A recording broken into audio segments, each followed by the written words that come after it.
Hey everyone, in this video, I'm going to show you how to create invoice in SAP FI. Let's get into it. First, open the billing screen. Go to the search box at the top left of your main screen, type in FB70 or FB60 and hit enter. Wait for the new page to load so you can see the empty boxes for your customer and item details.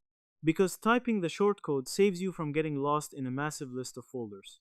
You have to jump to this page so the system gives you the exact form you need.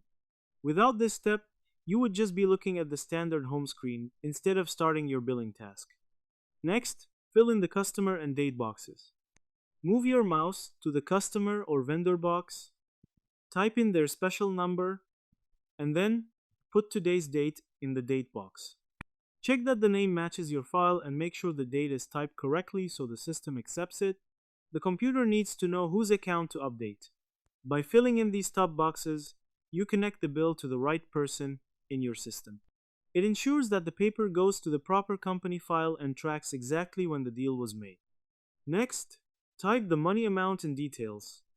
Now you need to enter the total amount of dollars for the bill and specify what the payment is for. Go to the amount box, type in the total money number, and then fill in the item row at the bottom. Pick the correct account number from the lower list to tell the system where the money is going.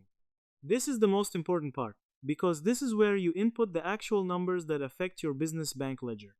By matching the money to the correct account line, you make sure your company records stay honest and correct. It is the key step to getting the right output so your supervisors can see where the money came from.